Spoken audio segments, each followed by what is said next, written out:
Hello! You found Why We Are Christians, a local television show in Marin County. My name is Katie Philpott, and you normally see my husband in this seat, Kent Philpott, but it is my pleasure today to be the interviewer because I have with me a wonderful special guest, Rebeka Etuku. Thank you, Pastor Katie. I appreciate to be here. Oh, we love to have you here. And we also love to have you with us at our church for how long now? A year? Yeah, it's now a year plus. A year month. plus. Yes. And you're really embedded with us. You're in our choir. You're in our food pickup. You're in the church overnight sometimes. You're really part of us. And I am so glad that you're here and that you're willing to be interviewed and that you are articulate and that we're going to have a great time. Thank you very much. Thank you. I'm going to ask you because people will see how you're dressed and they'll see how you generally look and they'll say, where is this woman from? You are from? I am from East Africa, Kenya, Nairobi. And I'm dressed like this because, it's just reminding me about home. So this is part of my African culture outfit. Very good. And so Kenya, what part of Kenya? I come from the western part, and my home area is known for eating chicken and ugali and vegetables. It's very yummy. I love it. Okay, very good. And is there a name of the town? Yes, the name of the town is called Kakamega. Kakamega. Kakamega, right. You okay. got it right. Very good. Yes. And so you were born in Kenya, in Kakamega, and your family was how big? How big a family did you have? And what part of it, where did you fit in? So my dad was a polygamist, and so I've been raised in a family of 10 children. In total, my dad had 17 kids. Oh, yeah. This is going to be interesting. Yeah. So now let's see. So your dad was right out a polygamist. Yes. And is this something that was common in your childhood for men to be? Well, it was common during that time of my dad, but at the same time when I was growing up, it was hurting, and because every time I would go to school and the other kids will be like, oh, your dad has 2 wives. So I didn't understand when I was growing up, but I was like, oh. Yeah. So that was normal for you. Yeah. That you had kids that were half brothers and sisters. Yes, it was normal, and we appreciated that. Okay. Yeah. So along with that, what about religion in your childhood? Was there any sense of a real religious commitment to anything? Before the missionary came, my culture, they used to believe in God, and the God they used to worship was called Were in my Were? Were, W-E-R-E, Were. Were. Were. Okay. And so because Kenya has 47 tribes, so every tribe had their own God. So the Luya community from the western, they had a god they were worshipping who was called Were, and then the Kikuyus had Ngai, and then the Maasais had Oloibon. Oh my. So before the missionaries came, that's the god they used to worship. So like one god rather than Orishas, which are a whole pantheon of gods for Yoruba tribes. So my tribe, when the missionaries came, now we had churches like SEK, Israelites. I don't know how they would call this. Another group that would call itself Israelites. So it was just amazing, and they really loved God. And so I've been brought up in Anglican Church of Kenya.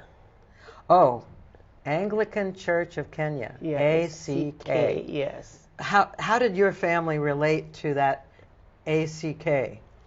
It was sort of like they loved the church, and they would go there and they would read the Bible. I mean, it was a sort of like a place where they would go fellowship, have a cup of tea, and it was just amazing. Apart from the usual duties in a home or in a society, so it used to be like a Sunday gathering for them and a place of thanksgiving of the activities that have taken place during the week. Okay, so this is not a place where you worship wedding.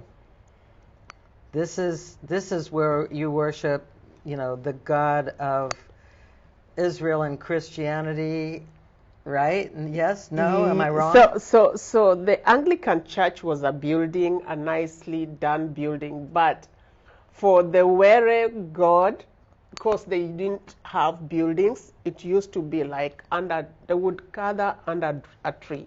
So like either in the evening or early in the morning, they would just go sit under a tree, and they would see when the sun is rising or when it's going down, and that's the time they would just sit and be quiet and give thanks of the day and say whatever they wanted to say under a tree. Okay. Yeah. All right. Yes. So now, since this is a program called Why We Are Christians, we're going to kind of get into talking about how you first heard about, well, some people would say Christianity or the gospel of Jesus Christ or something of that nature. So when did you first get introduced to the gospel of Jesus Christ as we know it in the Bible, in the New Testament, in the old, what we call the Old Testament? Well, I got introduced to the Bible, I would say, as young as 5-year-old. Okay. And because we had several churches that had come to my home area, the Anglican Church of Kenya being one of them, and then we had the Catholics, and we had the Church of God. And so because my mom chose to go to the Anglican Church, and as we decided to go to the Church of God because it was closer to home, and we had over Christmas a lot of activities that would really take place, and I loved to go to church, play, sing, recite poems. So it was very exciting when we were talked about God. Okay. Yes. So what about the rest of your family? Were they as interested in this as you were? They were like, my late sister was really like known in the village that she really loved God, and because she was also like a teacher by that time. So yeah, teaching was more of also related to knowing God and just being in the society. Now, earlier you had told me before the show that you had a difference between what you were doing in high school and then after that in terms of, your faith. Yeah, so when I was growing up, I really sort of like, we went through a lot of things. Before I went to high school, life was good when I was growing up, and my dad was able to take care of us. He used to buy us very nice clothes over Christmas, and we were known in the village like a special family where we had food, we had everything provided to us. My dad was very hardworking, despite having two families. And so my mom used to support him in terms of he had, besides some business, and at the same time he used to work. And so when death struck the family and my dad passed on. Ooh. So life changed for us. I bet. It completely changed for us. And I remember I was about 10 years, so it was really hard to go to school, look for food, yes, have a sick mother in the house. And boy. I remember one of the times my mom, I think she used to get stressed up, and so she would go through depression and get sick. And so we never used to have someone to take care of us, and we were like 7 of us in the at home by that time. I bet I know who started taking over. Yeah. So I did. Actually, I did. I took over because I remember we were almost losing my mom. And so she would go to the shamba, dig the whole day, and then when she would get a little food, bring it back at home. My siblings would fight for the food, and she would go hungry for 3 days. So I realized, oh my goodness, we are losing her.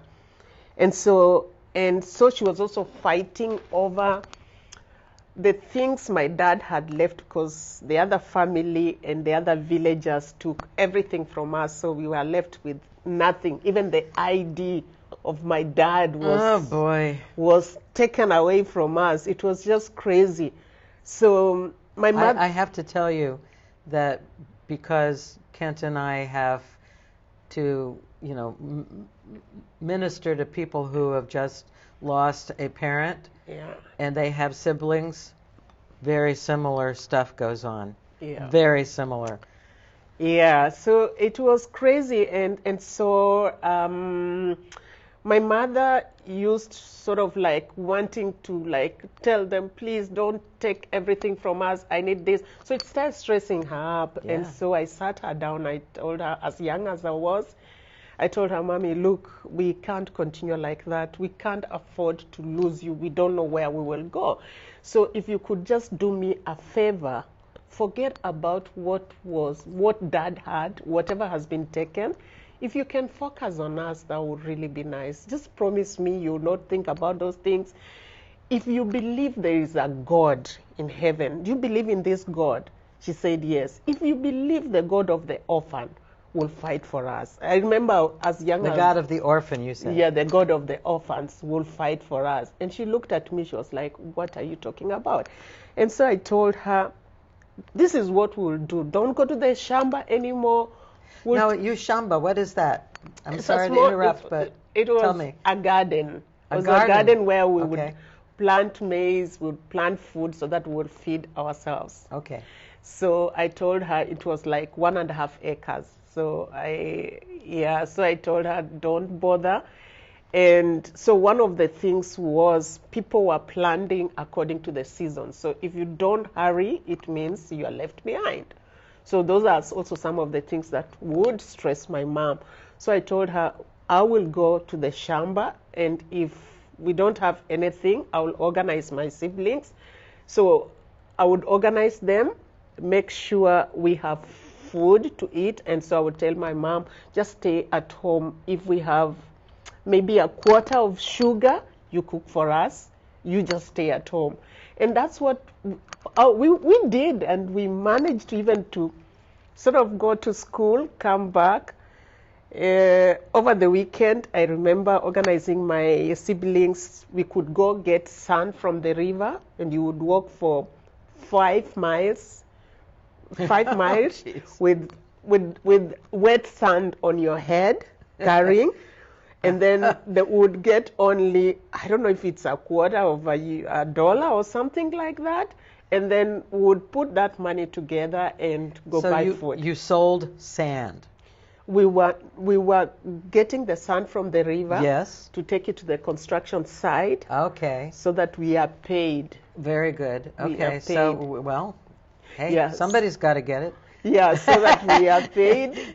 And so that we could get food. So that's how I told Mom, the God of the orphan, if you believe in the God of the orphan, will come through. That's right. Yeah, will come through for us. So there's a word for you. Yeah. industrious. Yes. Thank you. I really appreciate that. And so, yeah, we kept on going and would get mockery from our so-called relatives because sometimes we could not afford the primary school little fees they were asking, and it was so hard. So we'd work for people in homes, get that, go pay in school. Sometimes we are chased.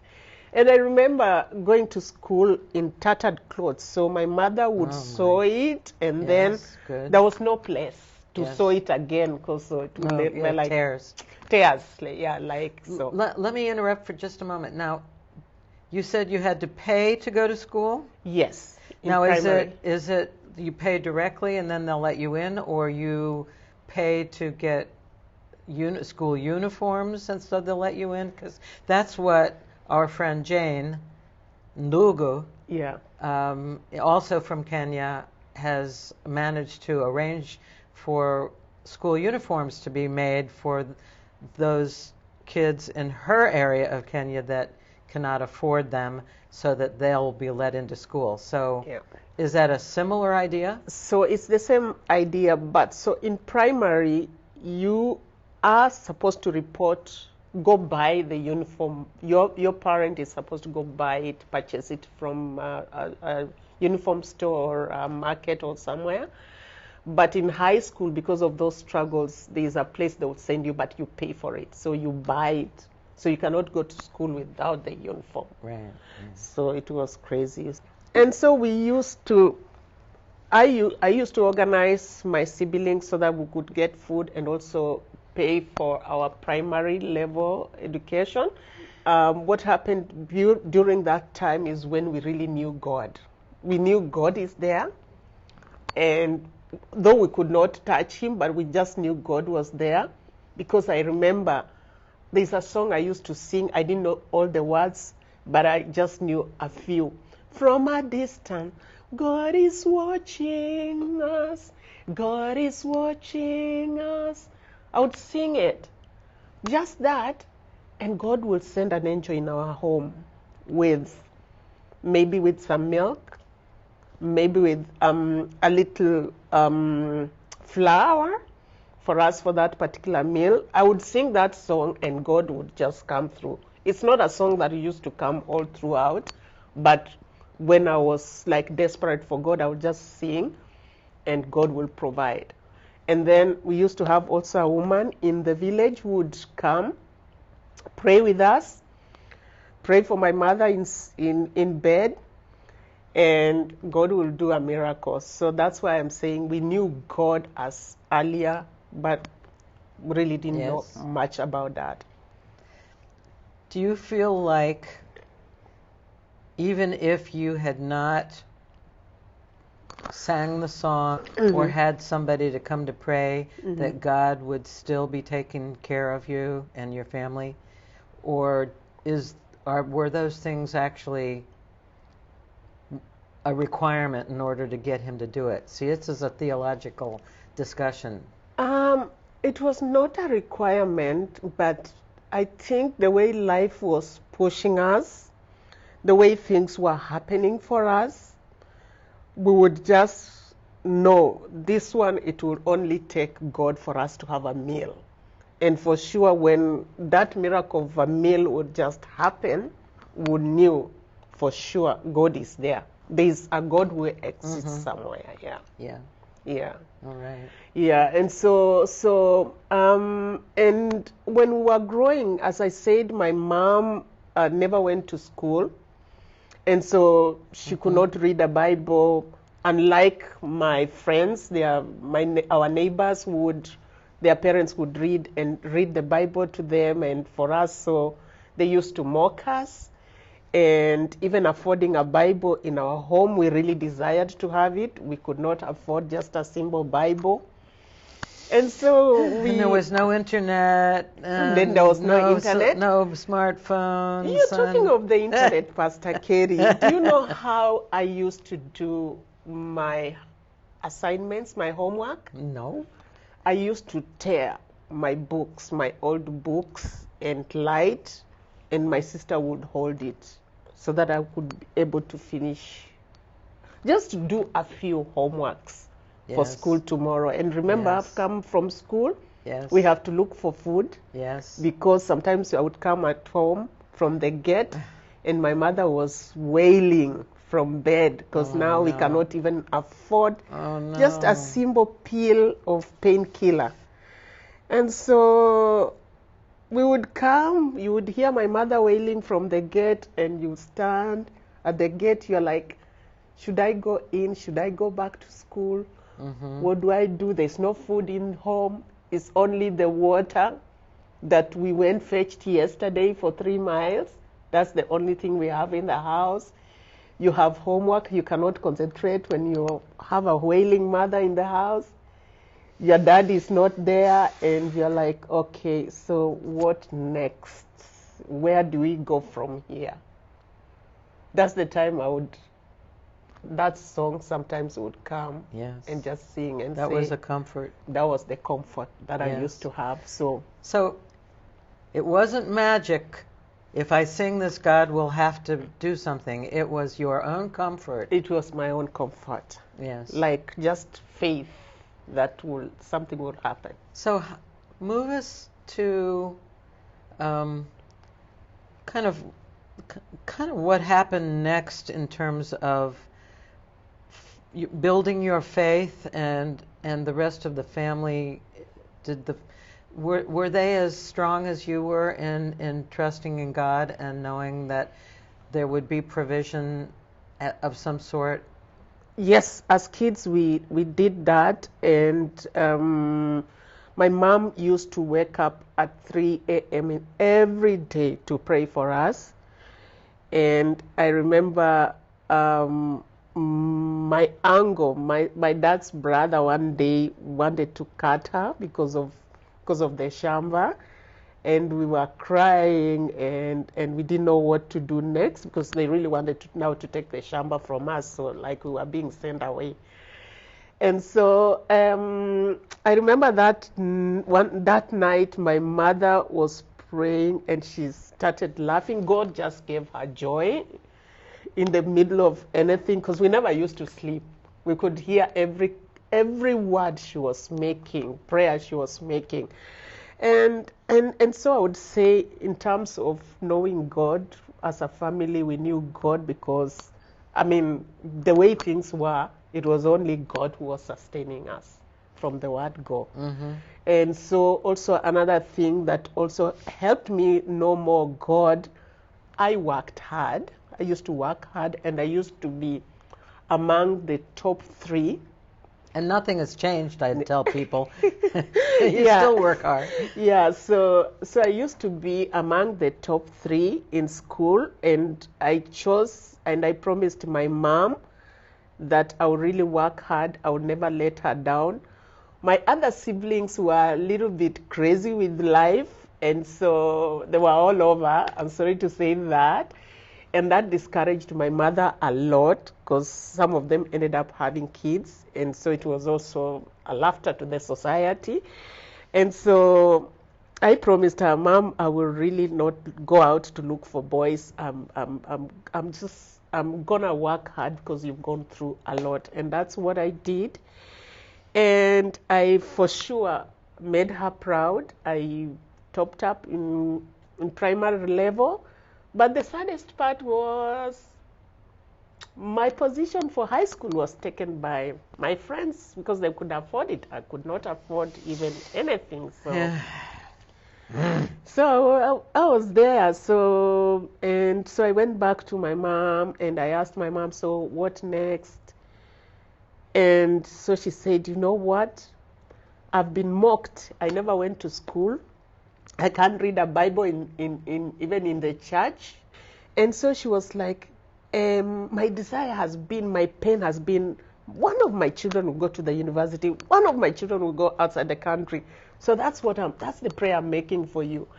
And so she looked at me, she said, we have only one cow, and that's the cow we are going to sell.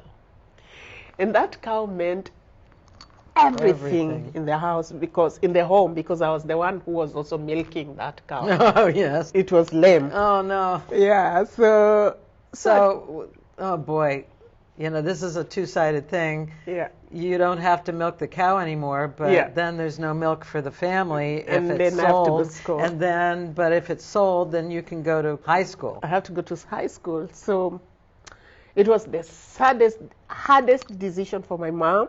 It was the saddest moment for the whole family. I remember we never ate that night because my mom had to sell that cow. And when the cow was living at home, we looked at it the way it was going, and we knew now we didn't have anything, just for me to go to high school. Wow. And the money was not even enough. The saddest part, because I could not afford a towel, I could not afford soap.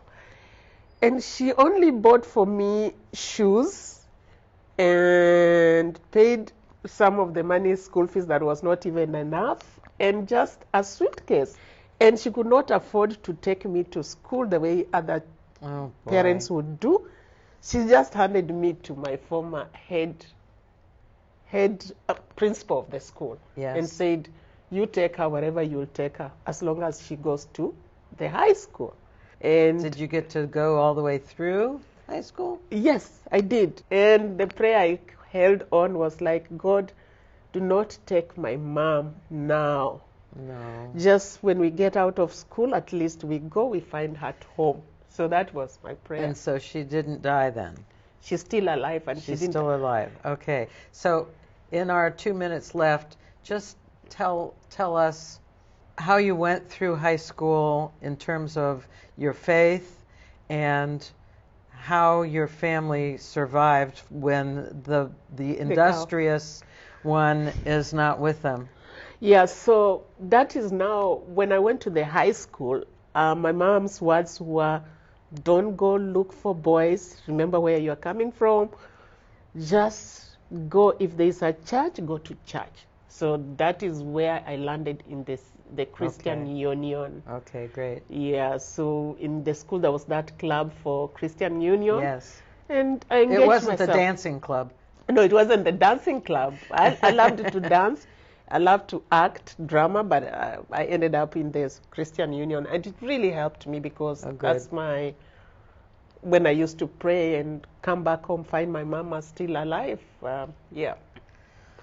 So we're going to end this show with just saying, I know that you had a new experience with coming to faith and being baptized and all of that, and that we're going to hear about it in our second show because there's still a lot to hear from you. And so I think we will be having a second show. Thank you. With you, Rebeka Etuku. Yes, thank you, Pastor Katie. And I want to say to those who are watching that this has been a wonderful time with Rebeka Etuku, and that stay tuned for our next segment in our Talking with Her.